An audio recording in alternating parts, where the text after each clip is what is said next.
Hi, everyone, and happy Thursday. We are very excited to sit down today with Jushi Chief Strategy Director, Trent Woloveck. Thanks so much for joining us, Trent. Really appreciate it. It's always a ton of fun having you on. We're very excited to talk a whole lot about what's going on kind of at Jushi, what's going on the state side of things. I know you guys are in some very exciting states between Ohio, Virginia, and PA, so we'll talk about those in a little more depth. I think you're a great expert when it comes to those states.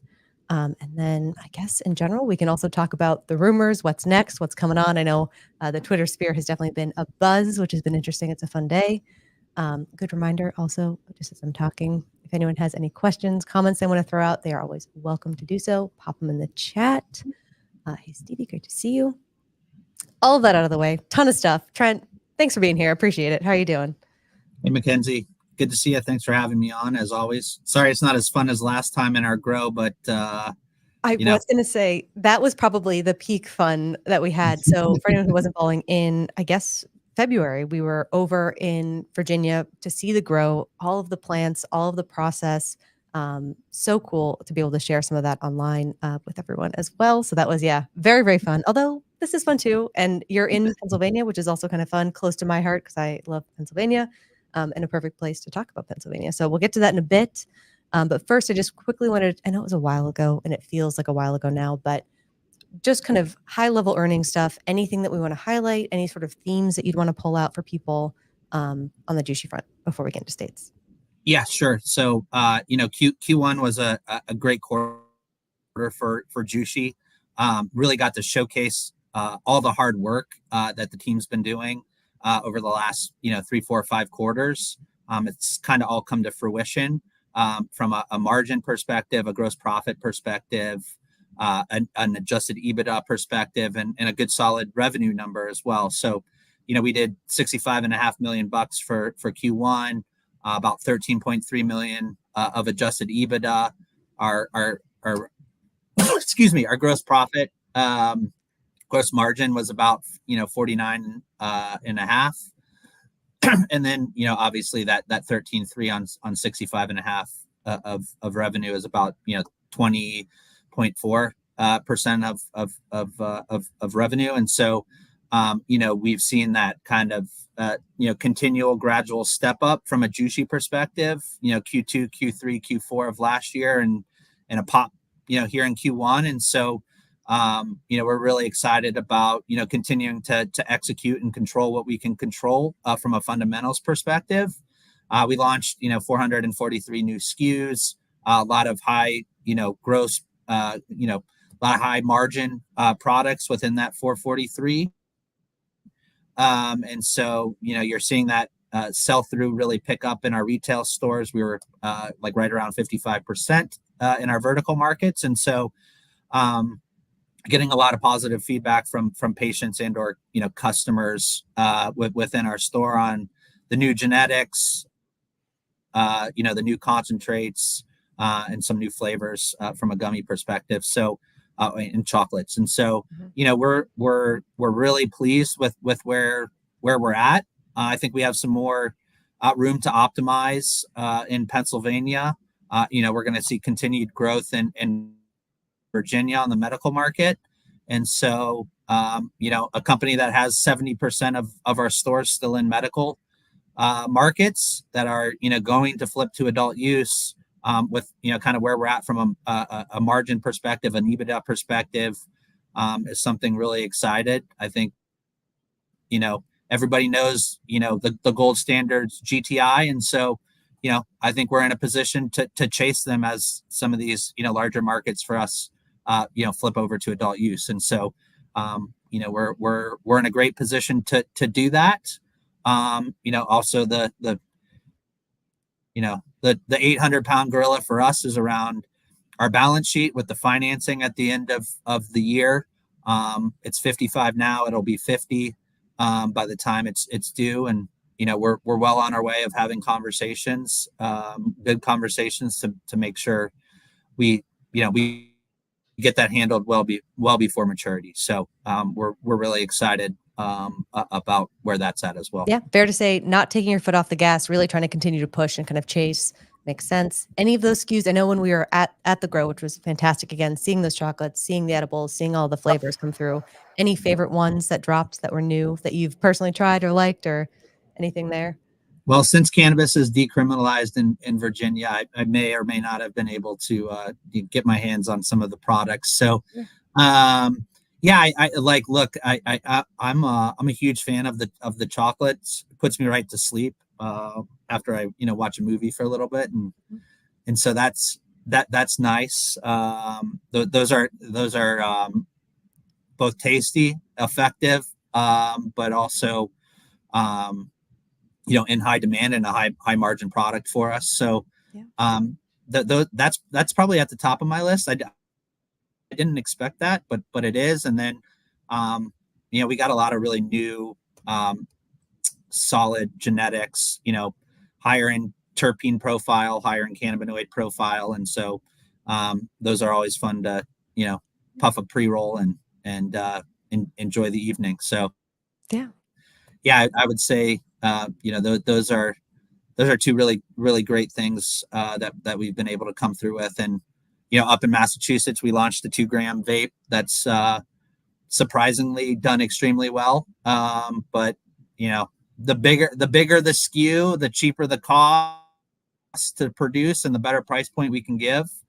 That's what the consumer wants. So I feel like you'll find those we're right. surprises as you are chasing what the customer wants. Like, it might be like, oh, I would never have that, but if a lot of people want it in a certain state, certain environment, that's what they want, and that's what they get. So that totally makes sense. I also do think with the chocolates, that opens up an interesting one.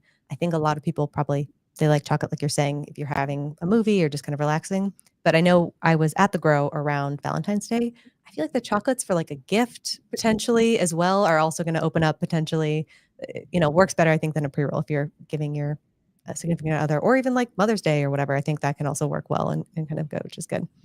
All right. Well, then I'd love to talk. Of course, I feel like all the focus has been on the States. Definitely has been a focus in PA. I've been waiting and waiting and waiting for PA to make some moves because I feel like there's so much support around it. It's surrounded by a ton of states that have made progress. You're in Pennsylvania now. What can you tell us about what's going on in PA? And hold on one second here. All good. We were just joking earlier. Getting some updates from certain people. I want to look at what the text are. But about Pennsylvania, we have a bipartisan bicameral bill that is active in the House and in the Senate. House Bill 2210, Senate Bill 846. Senator Laughlin, a Republican, Senator Street, a Democrat. By the way, he controls, the Democratic Party here in Pennsylvania. So, a pretty senior and well-respected individual. And then, excuse me, Representative Brown out of West Philly as well. He just won his primary a couple weeks back. And so now, his full focus is progressing an adult use bill here in Pennsylvania. We all know where the governor sits on this.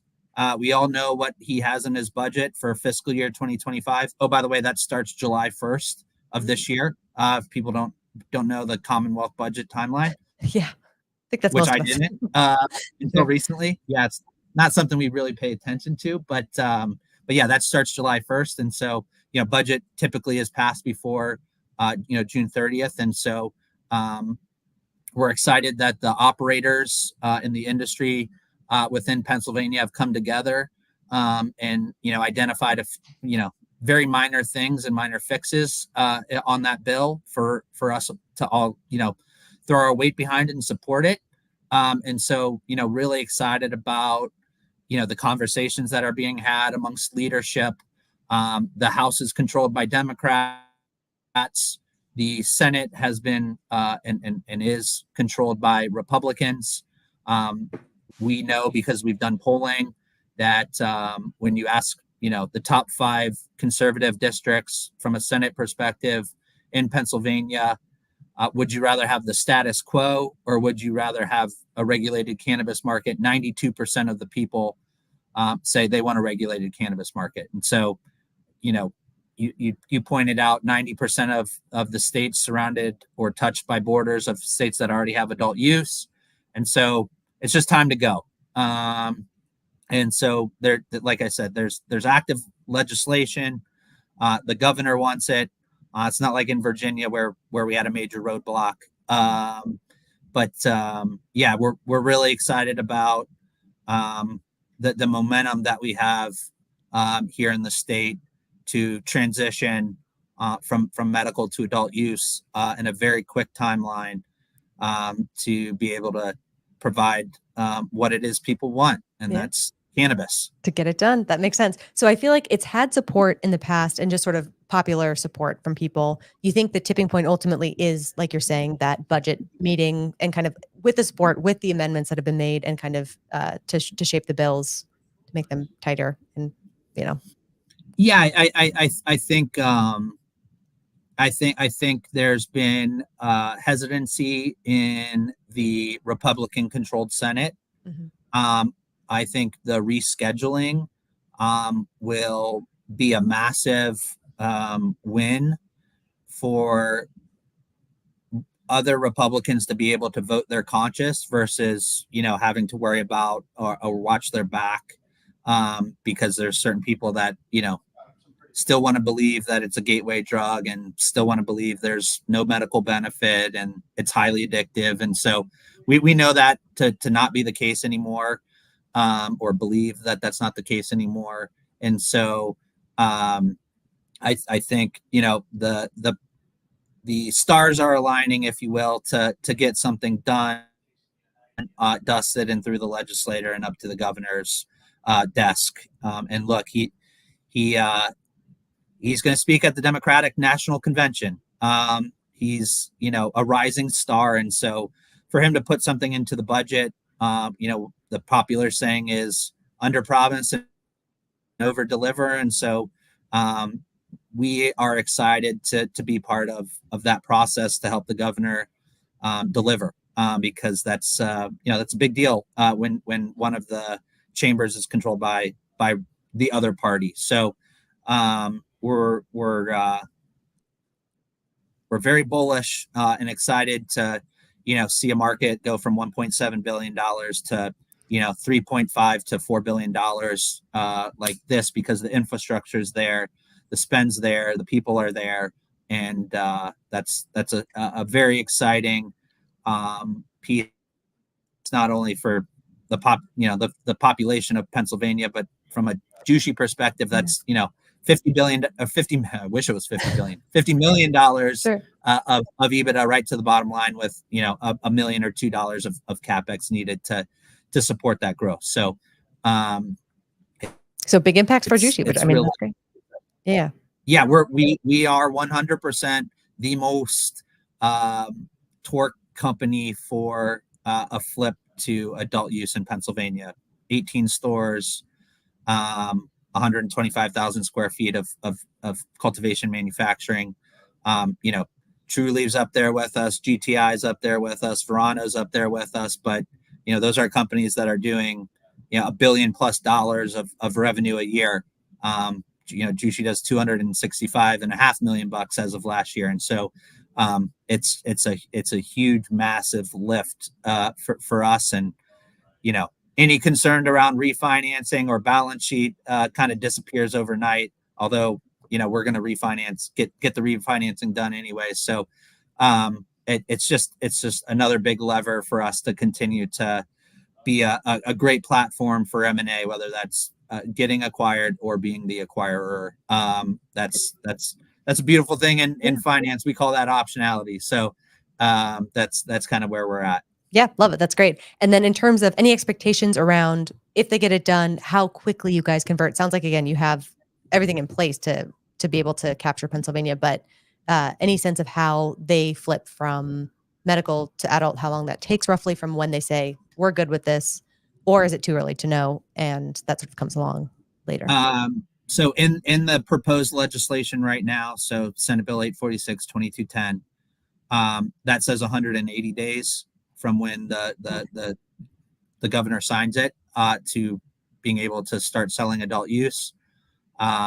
There is support among operators, regulators, legislators to flip that to 90 days. Yeah. So I think you'll see it land somewhere between 90 to 180 days from when the gov signs it. So not bad. Perfect amount of time, I feel. Well, at least 90 would be better, I think, just to be able to quickly put it into place. But that's awesome. Okay, so not too far away on that front, which is great. Very exciting. If anyone has any questions specific for Pennsylvania, definitely let us know and we'll get into them. But do want to flip over to Virginia just real quick. I know, again, we were there recently.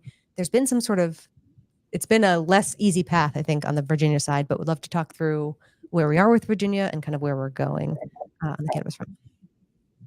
Yeah. So, unfortunately, we got a bill vetoed there by the governor. We were able to pass a commercial adult use bill through the legislator and get it on his desk. There was a blow up, let's call it a half-baked deal, if you will, that the governor had with the Washington Wizards and the Capitals about moving from DC down to Northern Virginia. He didn't even have a signed LOI, and he was kind of touting that as a done deal, which is interesting to say the least. And 1.5 billion of the $2 billion budget was going to actually be funded by taxpayers. And so when didn't happen, right? As well, anyway. Didn't happen. Literally it was announced, I think, at 8 p.m. We got the veto the next day. So I think the quote was the stadium had gone up in smoke.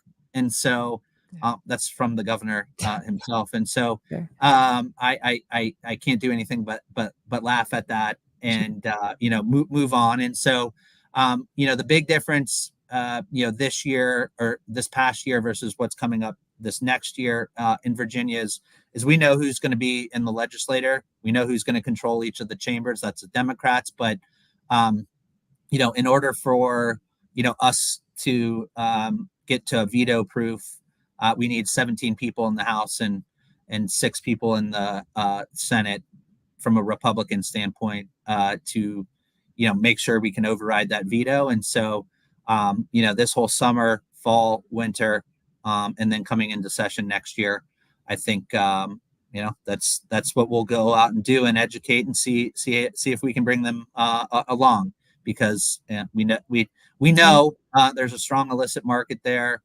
We know there are plenty of pop-up shops that are selling THCA and Delta 8, Delta 9, Delta 10, Delta X, Delta 0, Delta, whatever you want to call it. And so, unfortunately, there's going to be, bunk product there that's going to be sold and consumed, and that's never a good thing.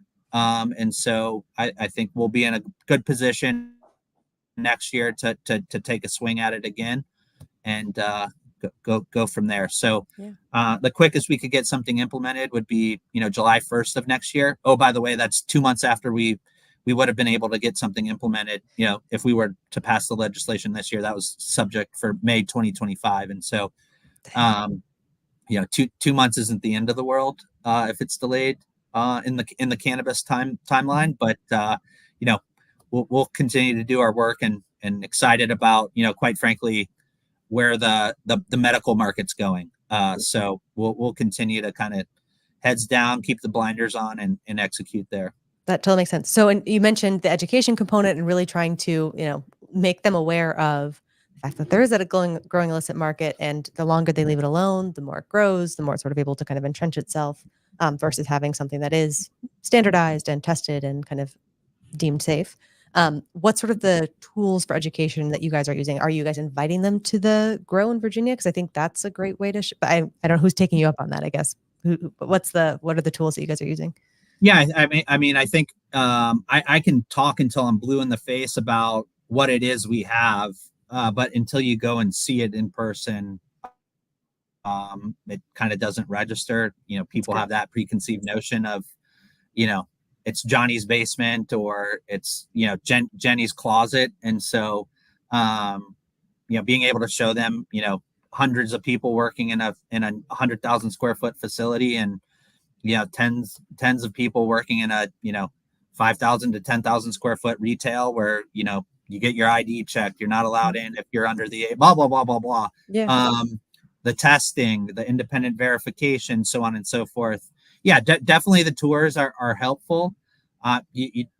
Both on the Republican and on the Democratic side. I think again, it's decriminalized there, so you can carry up to 4 ounces.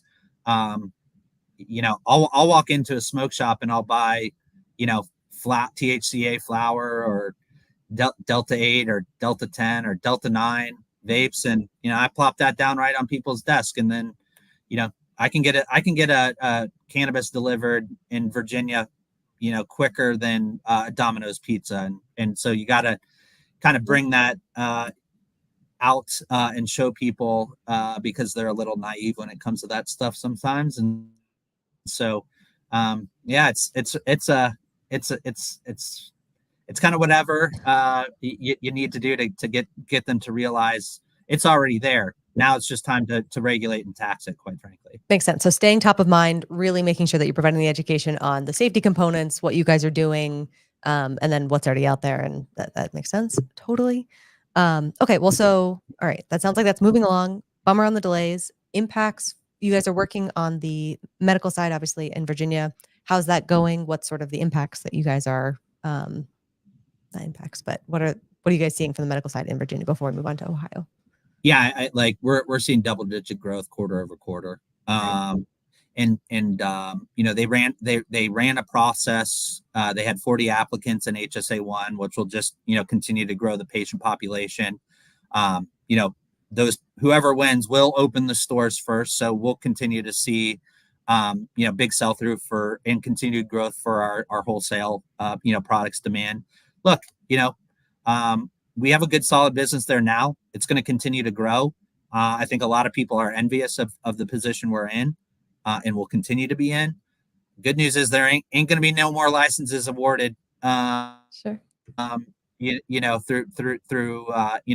the medical process with the current administration. And so, we'll continue to execute and service the patients that want to come into a regulated market, which, a lot of people are well aware of the downfalls of participating in the illicit market with, the risk of fentanyl and all those other fun things that get mixed in there. And so, we're really excited about, good, solid, continued growth. With the capital markets closed, it's not like we can blow out a $50 million CapEx project anyways. So, we'll continue to be in position to execute when the time comes. But, good, solid medical program is also nice. We've had no impact with the Maryland flipped, very de minimis. DC is DC. It's always been DC. Mm-hmm. And it's, the illicit market, it's always kind of been there since, 2-3 years ago anyways. So, they decriminalized cannabis July 1st of 2021. So yeah, you're talking about going on 3 years now. So, it's a good solid business. Any sense of the growth? So it sounds like big growth on the medical side in Virginia. Do you think that's from people seeing the illicit stuff and being like, well, let's actually try something that is more safe? Is it people who are like, I would love to use adult use, but I'm going to try to go to the medical route because I need to get there? Or do you think it's a growing sort of, hey, I have this back injury or something, and I'm actually more comfortable with cannabis now. I'm going to give it a try. Where do you think that growth is coming from? Is there a sense of that? It's probably a little bit of all three, to be honest with you. But, we're at 75 to 100 bips of the total population on coming into the medical program. PA is at 550, so 5.5%. Your typical, well-mature medical market is 2.5 to 3% of the total population. And so, look, we were under the Board of Pharmacy until, January 1st of this year. We're now transitioned to the CCA. I mean, I got to tell you, that's night and day. They are much more pro-business and willing to look at and understand where and what we need to continue to grow the medical market. Quite frankly, it's just people being aware that there is medical cannabis in the Commonwealth of Virginia, and so we continue to do events across HSA 2, which is our HSA, HSA1. We've started to deliver in there. We saw, doubling of our deliveries that week of 420. And, typically you see that ramp and then you see it come back down and normalize. Like we've actually ramped and stayed stable, which has kind of been something unique. I'm not totally sold on delivery in cannabis. We've seen some public companies, not do well, and some big private companies also not do well. But I think we got it actually dialed in Virginia, and so hopefully that can be a model in other states for us as we continue to see regulation be adopted and expanded. And so look, we're going to continue to be there and service and make people aware of the medical process. You can do telemedicine to get your doctor recommendation. It's pretty straightforward and a pretty easy process now that we've done some refinement through legislation over the last couple of years, which has been great. And we're seeing that all come to fruition now. Yeah, I think again, it's a great time to get those relationships with people ready to go. So when they flip, it's sort of ready to go and build out from there, which is awesome. All right, wanted to hit Ohio as well, just because again, I know that seems like it's making progress. It's getting ready to go. Would love to just touch base on it. How's it going? How are you feeling? How are you lining up and getting prepped? Yeah, I mean, as of what is it, Thursday? As of Tuesday, I mean, the regs are final, done and dusted, and so, I think the June 7th was the date where we can submit to the regulator to be like a dual licensed facility. Very pro business. The director there is spectacular, and I'm not just saying that because I'm from Ohio, but he really is spectacular. Sure. And super aggressive on the timeline of making sure we get these things done and dusted, because it's been decriminalized, and so you don't want that gap in between. So I think you'll start seeing people be able to sell adult use cannabis through retail stores come mid-June. You're seeing everybody try to ramp up to meet that demand through the grower processor. We turned our processing facility back on a couple months ago to get prepped and ready for this. Our grow is going to go from 6,000 square feet to anywhere between 15 to 25,000 square feet. Our store sits on the Kentucky border, so we know that game pretty well as Jushi. So I think we'll see like a 2.5, 3x lift on a $6-7 million store. We get a +1 store.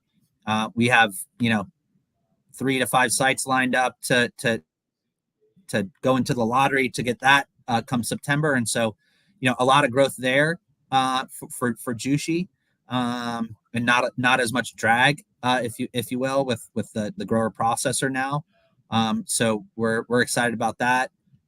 There's a lot of +1 or +3 or +2 retail licenses that are going to get divvied out with the new regulations or the new legislation, depending on if the legislator can get something done, which I think they will, by the way. And so I think you'll see us get some M&A going and be done, hopefully to expand our distribution footprint there in the state. I think the cap will be 8. I think you'll see us, both, continue to grow our retail footprint and manage, the size of our facility from a quality perspective, not to get too far out over our skis. Yeah. Well, levered. And so if we want to do expansion, we're able to leverage that and not have to, pull cash off of our balance sheet either. That's solid. I feel like, again, very well set up across at least those 3, 4, just the current environment, but that doesn't even take into account potentially what's coming down the pipe. I know we've talked about it earlier in the pre-show, rumors going around, who knows, whatever on timing, but would love to touch on federal changes, DEA stuff, anything. How does that change the picture for you? How does that change the picture in terms of timing? If we were to see it like this month versus, let's say we even see it it does take a lot longer and is much more down the road.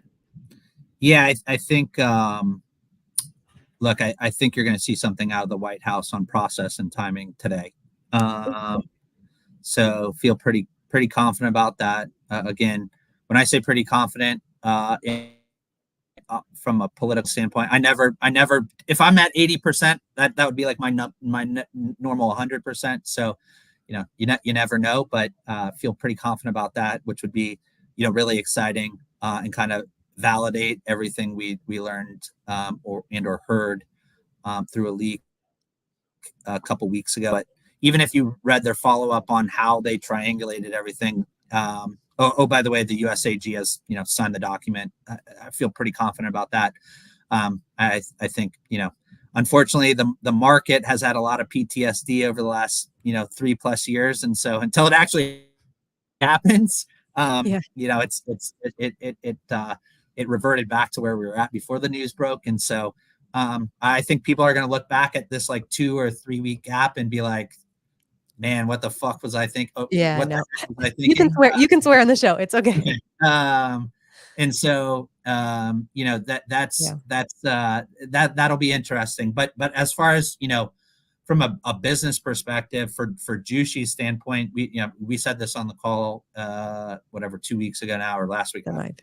Sorry, it's all blending together. But we'd see a 27%, $20 million savings from our 2023 revenue, and about 27 from a one-time hit on our Q1 numbers, from a balance sheet financials perspective. And so, that's a big deal for us, but extrapolate that out for everybody else in the industry, because it's not,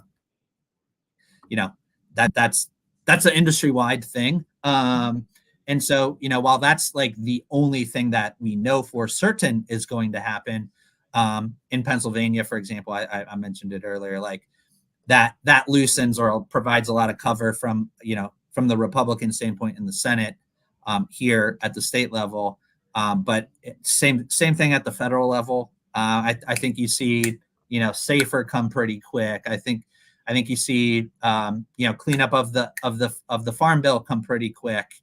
All those dominoes quite start to fall. And I think you're going to start seeing, real financial institutions, take into consideration what and how they're going to start playing in this space. And so it's just, if you've watched, the domino theory, which is like, the smaller domino kicks the next bigger one, that kicks the next, blah, blah, blah, blah, blah. And then it's the big domino. And look, it's not perfect.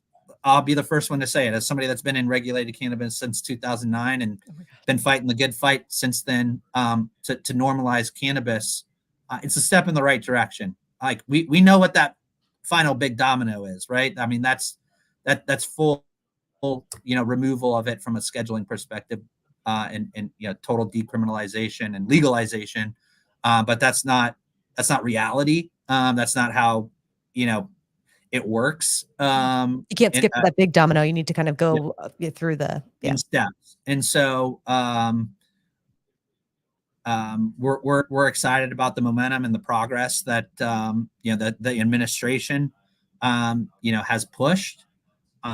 We hope that it provides cover now for the legislators to actually catch up to state programs, and quite frankly allow us as an industry to displace the illicit market, because we're running a 40-yard dash, and quite frankly I'm starting 20 yards behind the start line, and they're starting 30 yards ahead of the start line. I don't care if I'm Usain Bolt, I'm never gonna win that race. If you've got your hand tied behind your back or one foot tied behind your back, I guess, I don't know, whatever. Yeah, impossible to catch up. Yeah, and so look, it's coming. They're going to get this thing done. This whole notion that it's not going to happen is I'm taking crazy pills here. Yeah. And so but I think you're right, though. Like, people are going to kick themselves potentially if things do happen during this time. Like, I keep feeling myself, even because I'm investing as well, sort of like, oh, when it goes up super much, I should have put in more. Was I not able to kind of have that ironclad will to, I was able to put in some, but more, I guess, whatever. So yeah, I feel like get that hammer out and break that We thing did. you have in the We office. You already did it. we did. Okay. I know. Whatever. Yeah, we did. We did a little bit early, but yeah, I think we're No, pretty. it happened. Yeah. Like, Yeah. like people. So here's how I kind of think about it. So we've known the whole time that when something went from FDA, HHS to DEA, like they didn't have to announce it. Mhm. They did because it got leaked, and then it took them like a whole afternoon to then just tweet like, yeah, we said Schedule 3. But they didn't show any of the support or anything like that. That was litigation that had to be done in order for them, 2 or 3 months later to, release the 250-page document that they had worked on for, year plus, right? And so, like, in the FDA or in the HHS, like, that's not exactly lifers. Like, you don't make it to the FDA and stay there. You kind of move on to private practice or whatever. People that are in the DEA are serious and sober. Like, they are lifers, and they're lawyers, and they're well-respected people. And so they're very happy with where they're at in their career and from that process. And so they're going to be very tight-lipped. Like, they don't have to say anything to move it to the next spot. Now, people were able to triangulate it, which I thought was pretty cool. But why they were able to triangulate it was kind of scary, that they were like, oh, there's moles inside of the DEA, but let's set that aside. Sure. But I think now, again, unless they go to the FBI or the CIA, they aren't really moving forward, and so they don't really have, in any necessary will to like promote themselves around, moving this off of Schedule 1 to Schedule 3. And so that's why I'm really excited to see, how OMB handles it. And obviously they'll lay out the timeline. They're crossing their T's, they're dotting the I's. It's part of the process, and something that we know is going to get challenged.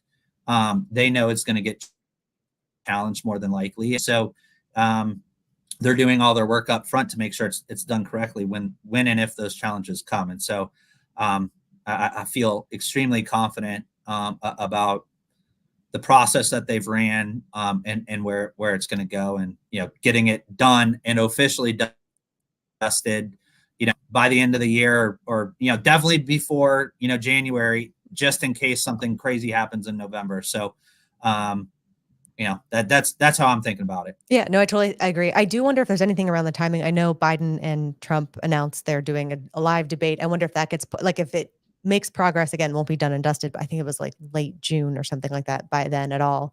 But if that gets in the mix, I don't know. That's interesting. I didn't even think about, that point, but yeah, what I do know is like their second debate is actually earlier than the earliest presidential debate that's ever been done. And so, like, Trump made a mistake where he was like, I'll debate Joe, anytime, anywhere, any place. Sure.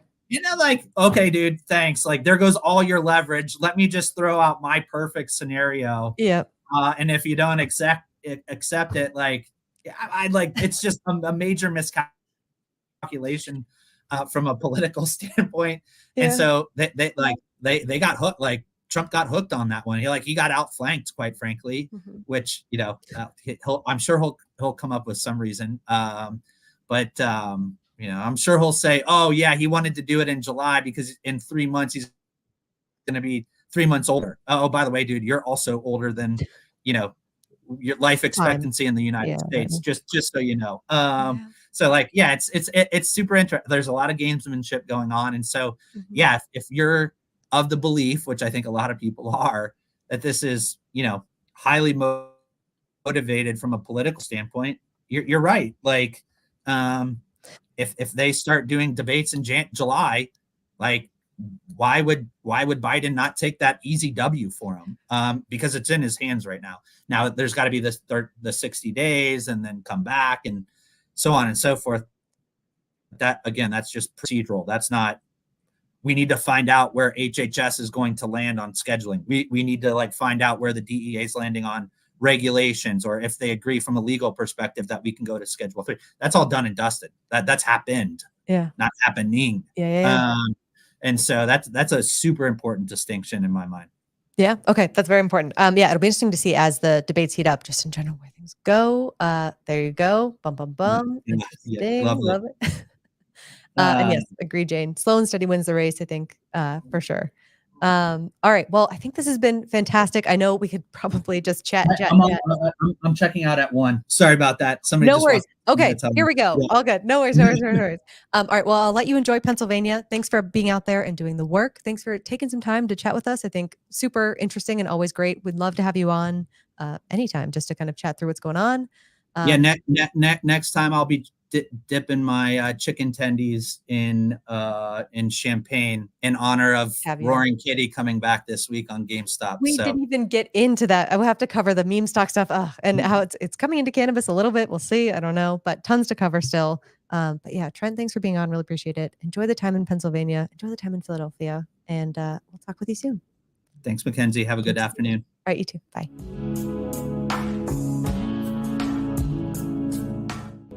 Before investing, carefully consider the investment objectives, risks, charges, and expenses found in the prospectus, available at advisorshares.com.